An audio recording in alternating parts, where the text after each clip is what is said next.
উচ্চ মাধ্যমিক প্রথম বর্ষের আজকে প্রথম ক্লাস। আজকে তোমাদের সামনে নিয়ে আমাদের ক্লাস নেওয়ার কথা ছিল, কিন্তু করোনা নামক ভাইরাস বৈশ্বিক মহামারীর কারণে আমাদের সে সুযোগটি আর নেই। কিন্তু তাতে কি, বাংলাদেশ সরকারের নির্দেশনা অনুযায়ী শহীদ নুরুল হোসেন ডিগ্রি কলেজ কর্তৃক আয়োজিত আজকের এই অনলাইন ক্লাসে তোমাদের স্বাগতম। যারা শহীদ নুরুল হোসেন ডিগ্রি কলেজে তোমরা ভর্তি হয়েছ তাদেরকে কলেজের পক্ষ থেকে শুভেচ্ছা এবং স্বাগতম। এবং তোমরা যে আশা নিয়ে আমাদের এই কলেজে ভর্তি হয়েছ, তোমাদের আশা যেন সবাই তোমরা পরিপূর্ণ করতে পারো, এর জন্য আমাদের সহযোগিতা তোমাদের সাথে সবসময় থাকবে। যাই হোক, আমি মোহাম্মদ শফিকুল ইসলাম, প্রভাষক ব্যবস্থাপনা, শহীদ নুরুল হোসেন ডিগ্রি কলেজ। আজকে আমি তোমাদের যে বিষয় পড়াবো সেটি হলো ব্যবসায় সংগঠন ও ব্যবস্থাপনার প্রথম পত্র। আর এই প্রথম পত্রের প্রথম অধ্যায়, একেবারে বইয়ের শুরুতে আমি প্রথম অধ্যায় থেকে আলোচনা করব। তোমাদের প্রথম অধ্যায়ের নাম হলো ব্যবসায়ের মৌলিক ধারণা বা বেসিক কনসেপ্ট অফ বিজনেস। তো এই প্রথম চ্যাপ্টার থেকে আমরা যে বিষয়টি পড়ব, যে প্রশ্নটি পড়ব সেটি হলো ব্যবসায় কি, কনসেপ্ট অফ বিজনেস। আর 2 নম্বর হলো ব্যবসায়ের প্রকৃতি বা বৈশিষ্ট্য, নেচার বা ক্যারেক্টারিস্টিক্স অফ বিজনেস। তো এই 2টি প্রশ্ন আজকে তোমাদের সাথে আলোচনা করব। তো আমাদের আলোচ্য বিষয় যেহেতু ব্যবসা, তো ব্যবসা কাকে বলে এই বিষয়টাই আমাদের প্রথম আলোচ্য বিষয়।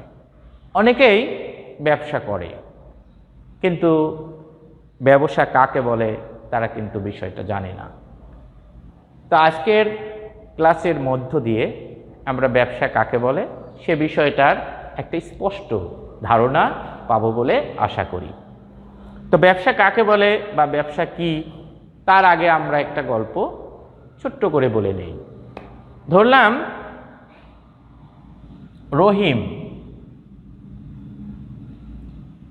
রহিম একজন কৃষক। 2 নম্বর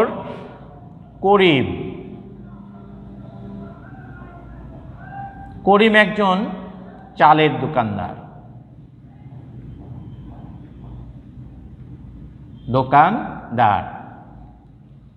রফিক মুদি দোকানদার।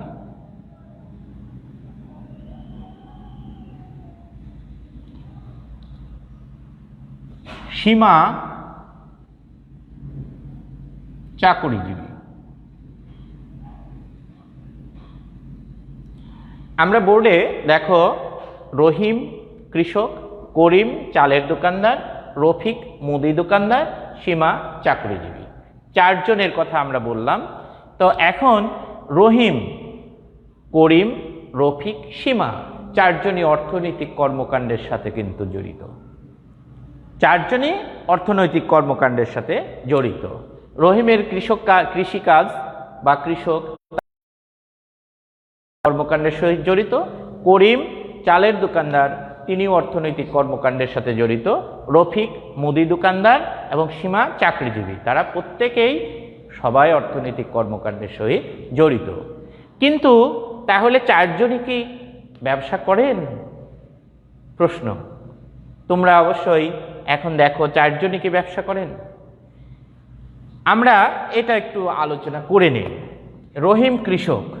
কৃষিকাজ মানুষ দুই জন্য করে, 2টি কারণে কৃষিকাজ করে। একটা কারণ হলো যে তার খাবারের জন্য, তার দৈনন্দিন খাবার পূরণ করার জন্য। আর একটা হলো যে কৃষিকাজ করেন তিনি কি করবেন, সেই উৎপাদিত পণ্যটা বিক্রয় করবেন। তাহলে দেখো রহিম কৃষিকাজ করে, যদি তার দৈনন্দিন আহারের জন্য, খাবারের জন্য যদি কৃষিকাজ করে থাকেন, তাহলে সেটা কিন্তু বিজনেস হবে না, ব্যবসা হবে না। পক্ষান্তরে এই একই রহিম যদি কৃষিকাজটা তিনি বিক্রয়ের উদ্দেশ্যে করে থাকেন, উৎপাদিত পণ্য যদি বিক্রয়ের জন্য করে থাকেন, তাহলে সেটা কি হবে? অবশ্যই বিজনেস হবে।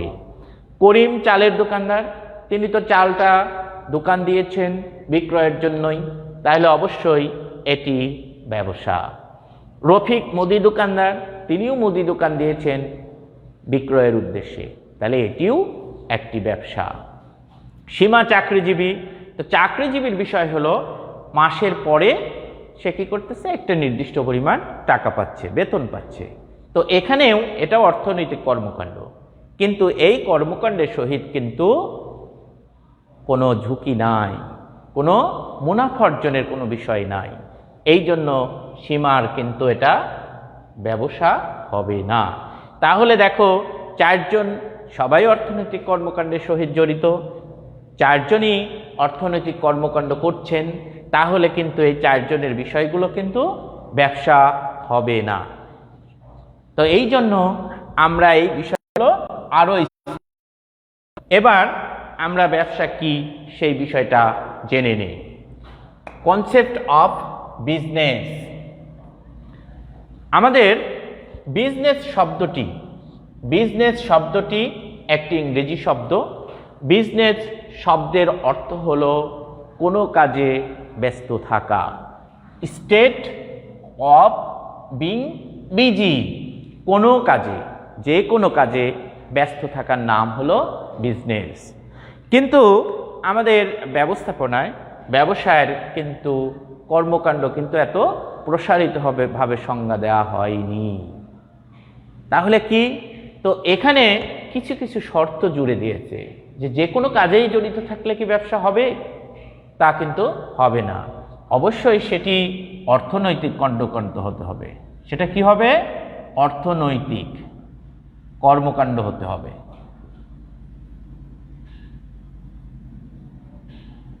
আর একটা বিষয় যে সেটি কি হবে? মুনাফা অর্জনের উদ্দেশ্যে হতে হবে। যদি মুনাফা অর্জনের উদ্দেশ্যে যদি কোনো কাজে ব্যস্ত থাকে, তাহলে সেটি ব্যবসা হবে, মুনাফা অর্জন। আর একটা বিষয়, পণ্যদ্রব্যের উৎপাদন, এ বিষয়গুলো এর মধ্যে আসতে হবে। তারপরে বন্টন, আবার বন্টনকৃত কার্যাবলীগুলো, পণ্যগুলো ভোক্তার নিকট পৌঁছানোর জন্য অনেক ধরনের সাহায্য সহযোগিতার দরকার হয়, সে বিষয়গুলোও কিন্তু ব্যবসা। তাহলে ব্যবসার আমরা সংজ্ঞাটা একটু খোলাসা করি। মুনাফা অর্জনের উদ্দেশ্যে, প্রথম কথাই হলো আমাদের মুনাফা অর্জনের উদ্দেশ্যে। মুনাফা অর্জনের উদ্দেশ্যে যে কোনো কাজে ব্যস্ত থাকলেই ব্যবসা হবে না। প্রথম কথা হলো আমাদের মুনাফা অর্জনের উদ্দেশ্যে। যদি মুনাফা অর্জনের উদ্দেশ্য হয়, তাহলে সেটা ব্যবসা হবে। বুঝতে পারতেছো? আচ্ছা, তারপরে আরো দেখো, মুনাফা অর্জনের উদ্দেশ্যে পণ্য দ্রব্যের উৎপাদন, পণ্যদ্রব্যের উৎপাদন হতে হবে।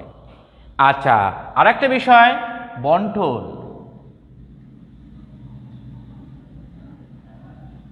পণ্যদ্রব্যের উৎপাদন, বন্টন ও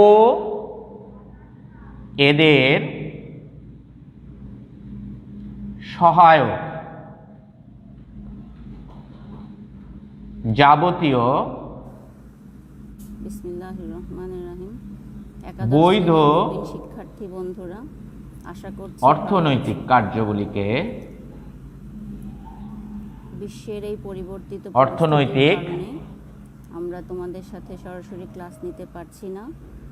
কার্যাবলীকে ব্যবসা কলেজের প্রথম দিন বা প্রথম ক্লাসের অনুভূতি থেকে তোমরা বঞ্চিত হচ্ছ। তাহলে আমি ব্যবসার সংজ্ঞা কি লিখলাম?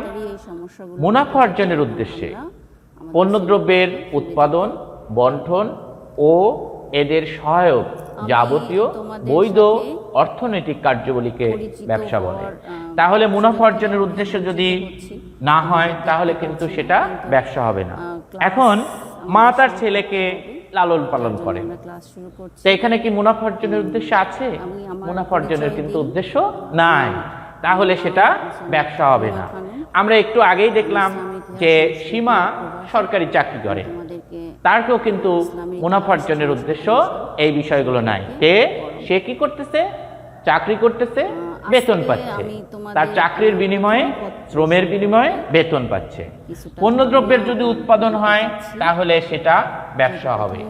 তারপরে উৎপাদিত পণ্য বন্টন অর্থাৎ ভোক্তার নিকট পৌঁছানোটা একটা ব্যবসা। আবার বন্টনকৃত পণ্যে যখন আমরা ভোক্তার নিকট পৌঁছাবো তখন কি হবে? এদের সহায়ক যাবতীয় বৈধ অর্থনৈতিক কার্যাবলী, এদের সহায়ক অর্থাৎ পৌঁছানোর জন্য আমরা পণ্যদ্রব্য উৎপাদনের জন্য আমাদের অনেক ধরনের ক্রাইটেরিয়া থাকে। যেমন আমাদের কি হয়? অর্থের দরকার হয়, মূলত আরব অর্থ। আমাদের কি ব্যবসায় ঝুঁকি থাকে, তাহলে আমাদের কি দরকার? বীমা। আমাদের ব্যবসা এক জায়গায় থেকে আরেক জায়গায় পণ্যটা নিতে হয়, তাহলে আমাদের কি লাগবে? পরিবহন। আলোচনা করব। তারপরে আমাদের গুদামজাতকরণ আমাদের কালগত বাধা দূর করবে। তো তোমাদের গুদামজাতকরণ, এইগুলো হলো সহায়ক কার্যাবলী এবং বৈধ। সবচেয়ে বড় বিষয় হলো বৈধ। যদি কোনো বিষয়গুলো যদি বৈধ না হয়, এখানে আমরা ধরলাম মুনাফা অর্জনের উদ্দেশ্য আছে, পণ্যদ্রব্যের উৎপাদন আছে, বন্টন আছে, সবই আছে, কিন্তু সেই বিষয়টা বৈধ নয়, তাহলে সেটি কিন্তু ব্যবসা হবে না। এখন আমি রহিম এবং করিম, রহিম করিমকে বলল তুমি রফিককে মেরে দিবা, তোমাকে 10,000 টাকা দেবো, তাহলে কি এটা ব্যবসা হবে? প্রিয় শিক্ষার্থী, সেটি কিন্তু ব্যবসা হবে না। কেন ব্যবসা হবে না? সেটি ব্যবসা হবে না এই জন্যই তার মধ্যে বৈধতা নাই, সেটা বাংলাদেশ আইনে বৈধ নয়, এই জন্য সেটা ব্যবসা হবে না। অর্থাৎ ব্যবসা হতে হলে এই সমস্ত বিষয়গুলো আমাদের থাকতে হবে। তাহলে দেখো, তোমরা ব্যবসার কাকে বলে সে বিষয়গুলোকে আমরা জানতে পেরেছি। তাহলে এই বিষয়গুলো যদি আমরা জানি, তাহলে যে একজন মানুষ সে ব্যবসা করছে না কি ব্যবসা করছে না, সে বিষয়গুলো আমরা কিন্তু সহজেই জেনে জানতে পারি। যেমন আমি উদাহরণ দেই, রহিম তার বোনকে গান শেখান কিন্তু কোনো টাকা নেন না, তাহলে কি এটা ব্যবসা হবে? এখানে কিন্তু ব্যবসা হবে না। কেন হবে না? মুনাফা অর্জনের কিন্তু উদ্দেশ্য নয়। কিন্তু রহিম যদি তার বোনকে গান শেখায় অর্থের বিনিময়ে, তাহলে কিন্তু সেটা ব্যবসা হবে। এই বিষয়গুলো আমাদের খেয়াল রাখতে হবে। তো এবার আমরা ব্যবসা কাকে বলে সেটা আমরা মোটামুটিভাবে জানতে পেরেছি। আমরা দেখো, ব্যবসা হতে হলে তাহলে আমাদের মুনাফা অর্জনের উদ্দেশ্য থাকতে হবে, পণ্যদ্রব্যের উৎপাদন, বন্টন, এদের সহায়ক যাবতীয় বৈধ অর্থনৈতিক কার্যাবলী থাকতে হবে। যদি বৈধতা না থাকে তাহলে ব্যবসা হবে না। এই বিষয়গুলো আমরা খেয়াল রাখি। এই সংজ্ঞাটা যদি আমরা বুঝতে পারি ব্যবসায়, তাহলে কোনটি ব্যবসা এবং কোনটি ব্যবসা নয় এ বিষয়টা কিন্তু তোমরা সহজেই অনুমান বা ধরতে পারবে। এবার আমাদের দ্বিতীয়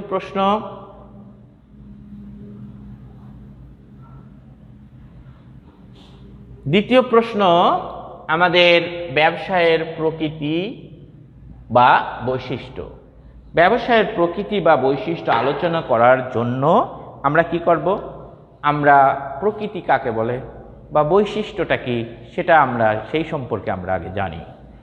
প্রকৃতি কোনো বিষয়ের মৌলিক, তার মধ্যে অন্তর্নিহিত বিষয়গুলো, মৌলিক যে অন্তর্নিহিত বিষয়গুলো আছে তাকে আমরা একটা জিনিসের প্রকৃতি বলতে পারি। আর বৈশিষ্ট্য যে ওই জিনিসটা তাকে স্বাতন্ত্র, অর্থাৎ তাকে একটা নির্দিষ্ট কাঠামোতে দাঁড় করিয়েছে, তাহলে সেটা হলো বৈশিষ্ট্য। তাহলে প্রকৃতি এবং বৈশিষ্ট্য, প্রকৃতি আমাদের ওর ভিতরে একটা মৌলিক বিষয়গুলো যা অন্তর্নিহিত আছে তাকে আমরা প্রকৃতি বলি, আর বৈশিষ্ট্যটা হলো ওই বিষয়গুলো এমন একটি বিষয় যাকে অন্যান্য বিষয় থেকে আলাদা করে দিচ্ছে, এই জন্য সেটা হলো বৈশিষ্ট্য। তাহলে প্রকৃতি এবং বৈশিষ্ট্য যদি আমরা আলোচনা করি তাহলে ব্যবসা কিন্তু অর্থনৈতিক কার্যাবলী, আর আরও অনেক অর্থনৈতিক কার্যাবলী আছে। যেহেতু প্রকৃতি, বৈশিষ্ট্য, অর্থনৈতিক কার্যাবলী, ব্যবসা, এই বিষয়গুলো অন্য অন্য অর্থনৈতিক কার্যাবলী থেকে ব্যবসাকে কিন্তু একটু আলাদা করেছে। তো এবার আমরা ব্যবসায়ের প্রকৃতি বা বৈশিষ্ট্য আমরা দেখব। প্রথম আমরা যে সংজ্ঞাটা দিয়েছিলাম, মুনাফা অর্জন। মুনাফা অর্জন, মুনাফা অর্জনের উদ্দেশ্য। তাহলে এইটা একটা প্রকৃতি বা বৈশিষ্ট্য।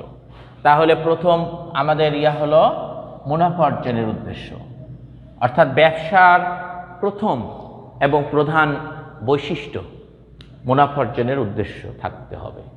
যদি মুনাফা অর্জনের উদ্দেশ্য অন্তর্নিহিত না থাকে তাহলে সেটি কিন্তু ব্যবসা হবে না। যে কোনো অর্থনৈতিক কর্মকাণ্ড মুনাফা অর্জনের বিষয়গুলো থাকতে হবে। মুনাফা অর্জন কি? যেমন আমরা মুনাফা সমান সমান কি? মুনাফা সমান সমান বিক্রয়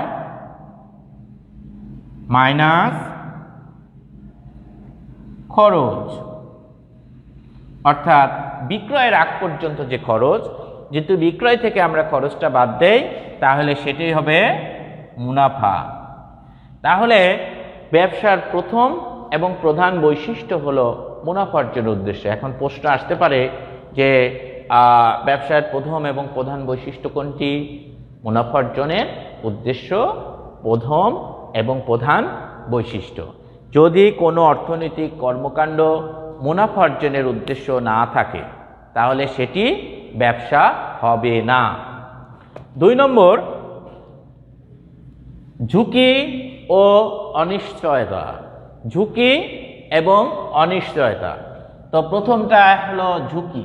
ঝুঁকি কাকে বলে? ঝুঁকি কাকে বলে? আমি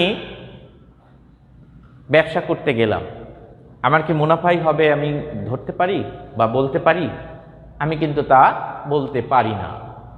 আমার মুনাফাও হতে পারে, আবার কি হতে পারে, আমার লসও হতে পারে, আমার ক্ষতিও হতে পারে। এই যে লাভ এবং লস, মুনাফা বা লাভ বা ক্ষতি, এই দুটো ব্যবসার মধ্যে থাকবে। এই বিষয়গুলো মেনে আমাদেরকে ব্যবসা করতে হয়। তাহলে যদি ব্যবসা হয় তাহলে ঝুঁকি থাকবে, লাভও হতে পারে, লসও হতে পারে। এই বিষয়গুলো আমরা মেনেই নেব। যদি ঝুঁকি না থাকে তাহলে ব্যবসা হবে না। বিষয়টা আমাদের একটা প্রধান কিন্তু আমাদের বৈশিষ্ট্য। এই বিষয়টা আমরা খেয়াল করব। তারপরে অনিশ্চয়তা। অনিশ্চয়তা, পণ্যদ্রব্য এক জায়গা থেকে আরেক জায়গায় নিতে হয়, পণ্যদ্রব্য পচে যেতে পারে, আগুন লাগতে পারে, যে কোনো রকম অনিশ্চয়তা ব্যবসার মধ্যে থাকবে। যদি অনিশ্চয়তা না থাকে তাহলে কিন্তু ব্যবসা হবে না। আমার টাকা আছে, 1 লাখ টাকা আছে, 1 লাখ টাকা আছে, আমি কি করলাম? ব্যাংকে রেখে দিলাম। আমি মাসে 7,000 করে টাকা পাচ্ছি। এর মধ্যে কি কোনো ঝুঁকি বা অনিশ্চয়তা আছে? নাই। তাহলে এখন যদি বলা হয় রহিমের টাকা, রহিম ব্যাংকে টাকা রাখলেন, তাহলে সেটা কিন্তু ব্যবসা হবে না। ব্যবসা হতে হলে কি থাকতে হবে? ঝুঁকি থাকতে হবে। যে নিশ্চিত লাভ, নিশ্চিত লাভ ব্যবসায়ের কোনো বৈশিষ্ট্য নয়। আমাদের কি করতে হবে? যে লসও হতে পারে, আবার লাভও হতে পারে। এই বিষয়গুলো আমাদের খেয়াল রাখতে হবে। তো এখানে আমার যদি লস না থাকে, আমার যদি খালি লাভই মনে করি তাহলে কিন্তু ব্যবসা হবে না। আচ্ছা, তারপরে আমাদের 3 নম্বর,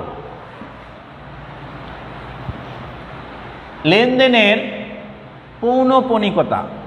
লেনদেনের পৌনঃপুনিকতা অর্থাৎ ব্যবসা হতে হলে লেনদেনের পৌনঃপুনিকতা থাকতে হবে। আমি কি করব? এক জায়গা থেকে ক্রয় করব, বিক্রয় করব। যখন বিক্রয় করব আমার পণ্য শেষ হয়ে যাবে, আমি কি করব? আবার ক্রয় করব। আমি কি করব? আবার বিক্রয় করব। আবার আমি ক্রয় করব, আবার বিক্রয় করব। অর্থাৎ আমি কিনবো, বেচবো, কিনবো, বেচবো। এই যে পৌনঃপুনিকতা অর্থাৎ ক্রয়টা আবার ঘুরে আসতেছে, ক্রয় করার পর বিক্রয় করতেছি, আবার পণ্য আনতেছি, এইরকম লেনদেনের অর্থাৎ আসা যাওয়ার, পণ্যটা আসা যাওয়ার ভিতর থাকতে হবে, তাকেই বলা হবে লেনদেনের পৌনঃপুনিকতা। তো এইরকম যদি না হয় তাহলেও কিন্তু ব্যবসা হবে না। ধরলাম রহিম তার বাড়ির আসবাবপত্র পুরাতন হওয়ায় বিক্রয় করল। রহিম তার বাড়ির আসবাবপত্র পুরাতন হওয়ায় বিক্রয় করলো। এখানে কিন্তু লেনদেনের পৌনঃপুনিকতা নাই। তাহলে রহিম কি করতেছে? বাড়ির আসবাবপত্র পুরাতন হয়েছে, বিক্রয় করে দিচ্ছে। এখানে রহিম আবার কিনতেছে, কিন্তু আবার কিনতেছে, আবার বেচতেছে, আবার কিনতেছে, আবার বেচতেছে, কিন্তু এরকম হচ্ছে না। এই জন্য রহিমের এই লেনদেনের ভিতর কিন্তু পৌনঃপুনিকতা নাই, ক্রয় বিক্রয়ের কিন্তু অহরহ ঘটতেছে না। তাহলে এটাও কিন্তু ব্যবসা হবে না। এ বিষয়টা আমাদের কিন্তু খেয়াল রাখতে হবে যে ব্যবসা হতে হলেই আমাদের লেনদেনের পৌনঃপুনিকতা থাকতে হবে। যদি লেনদেনের পৌনঃপুনিকতা না থাকে তাহলে ব্যবসা হবে না। আর লেনদেনের পৌনঃপুনিকতা হলো যে বারবার ক্রয় বিক্রয়ের যে ব্যবস্থা, তাকেই বলা হবে লেনদেনের পৌনঃপুনিকতা। বুঝতে পেরেছো? আচ্ছা, তারপরে আমাদের 4 নম্বর বৈশিষ্ট্য বা প্রকৃতি হলো আইনগত বৈধতা। আইনগত বৈধতা আমরা এর আগেই সংজ্ঞাতে বলেছি, মুনাফার্জনের উদ্দেশ্যে পণ্য দ্রব্যের উৎপাদন, বন্টন ও এদের সহায়ক যাবতীয় বৈধ অর্থনৈতিক কার্যাবলীকে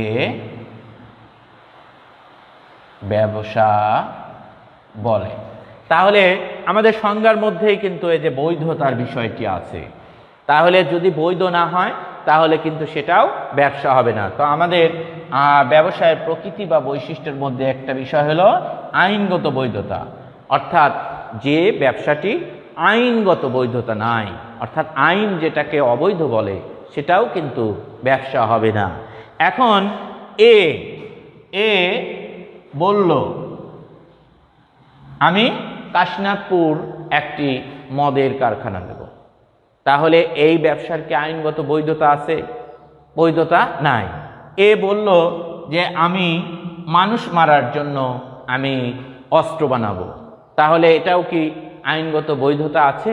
অর্থাৎ বাংলাদেশ সরকার যে আইনগুলো আছে সে আইনগুলো ব্যবসাটা অবশ্যই বৈধতা লাভ করতে হবে। যদি বৈধ না হয় তাহলে কিন্তু সেটা ব্যবসা হবে না। এক্সাম্পল ধরলাম যে পরিবেশ সংরক্ষণের জন্য বাংলাদেশ সরকার বিভিন্ন প্রাণী সংরক্ষণ করেন, যেমন হরিণ, যেমন বাঘ, এই সমস্ত প্রাণীগুলো সংরক্ষণ করেন। এখন যদি কেউ এইগুলো ধরে ধরে বিক্রি করেন তাহলে কি সেটাও ব্যবসা হবে? সেটিও কিন্তু ব্যবসা হবে না। কেন হবে না? সেটাও আইনগতভাবে বৈধতা পায় নাই। তারপরে আমাদের আরেকটি বৈশিষ্ট্য হলো স্বাধীন পেশা বা বৃত্তি। যে আমরা জানি ব্যবসাটি একটি স্বাধীন পেশা। আমি এ ব্যবসা করলাম না, সে ব্যবসা করলাম, আরেকটা করলাম, এটা ভালো লাগলো না, এটা সাইডে আরেকটা করলাম, এইভাবে এটা একটা স্বাধীন ব্যবসা। অর্থাৎ কারো কাছে জবাবদিহিতা করতে হয় না। চাকরিতে কিন্তু জবাবদিহিতা করতে হয়, অন্য কাজ করতে গেলে কিন্তু আরেক বাড়িতে পরিশ্রম করতে গেলেও কিন্তু জবাবদিহিতা করতে হয়, কিন্তু এই ব্যবসার আরেকটি প্রকৃতি বা বৈশিষ্ট্য হলো এটি একটি স্বাধীন পেশা বা বৃত্তি। এটাও কি বুঝতে পেরেছ? আচ্ছা, তারপরে আমাদের 6 নম্বর হলো উপযোগ সৃষ্টি বা সম্পদ সৃষ্টি। উপযোগ কাকে বলে? উপযোগ সৃষ্টি, উপযোগ হলো মানুষের অভাব মোচন করতে পারে, মানুষের অভাব পূরণ করতে পারে, এই সমস্ত বিষয়গুলো যারা সরবরাহ করে সেটাই হলো ব্যবসা। অর্থাৎ মানুষের উপযোগ সৃষ্টি করতে পারে, কি আমার দরকার সেই অনুযায়ী ব্যবসা সেটাকে সরবরাহ করতে পারে। তাহলে উপযোগ সৃষ্টি এটাও একটা ব্যবসায়ের বৈশিষ্ট্য। আর একটা হলো সম্পদ সৃষ্টি। ব্যবসা করলে আমাদের মুনাফা হয়, মুনাফা কি করতে হবে? মুনাফা কি করবে? সঞ্চয় করবে, সঞ্চয় মূলধন সৃষ্টি হবে, সে মূলধন সৃষ্টি আরও কি হবে? আরও সেগুলা সম্পদ সৃষ্টি হবে। এবং শুধু তাই নয়, ব্যবসা করলে সরকারকে বিভিন্ন ভ্যাট দেয়, ভ্যালু অ্যাডেড ট্যাক্স, সরকারকে ভ্যাট দেয়, সরকারেরও সম্পদ সৃষ্টি হবে। তাহলে আমরা কি আলোচনা করলাম? একটা হলো ব্যবসায় কি, আর 2 নম্বর ব্যবসায়ের প্রকৃতি বা বৈশিষ্ট্য। আমি ক্লাসটা আবার একটু রিভিউ করি। ব্যবসা হলো মুনাফা অর্জনের উদ্দেশ্যে পণ্যদ্রব্যের উৎপাদন, বন্টন ও এদের সহায়ক যাবতীয় বৈধ অর্থনৈতিক কার্যগুলিকে ব্যবসা বলে। এই বিষয়গুলো হলো ব্যবসার সংজ্ঞা। আর ব্যবসায়ের প্রকৃতি বা বৈশিষ্ট্য হলো মুনাফা অর্জনের উদ্দেশ্য, ঝুঁকি ও অনিশ্চয়তা, লেনদেনের পৌনঃপুনিকতা, আইনগত বৈধতা, স্বাধীন পেশা বা বৃত্তি, উপযোগ সৃষ্টি ও সম্পদ সৃষ্টি। এইগুলো হলো আমাদের ব্যবসায়ের প্রকৃতি বা বৈশিষ্ট্য। কারো কোনো প্রশ্ন থাকলে আমাদের নিচে কমেন্ট করলে আমরা সেই প্রশ্নগুলোর উত্তর দেওয়ার চেষ্টা করব। তো ছাত্রছাত্রীরা, তোমরা ভালো থাকো এই কামনায় আমি মোহাম্মদ শফিকুল ইসলাম আরিফ, প্রভাষক ব্যবস্থাপনা, আমি শেষ করলাম। আমরা দ্বিতীয় ক্লাসে আমরা ব্যবসায়ের প্রকারভেদ নিয়ে আলোচনা করব, যে ব্যবসা কয় প্রকার, কি কি, এই বিষয়গুলো নিয়ে আমরা আলোচনা করব। তো থ্যাংক ইউ এভরিবডি।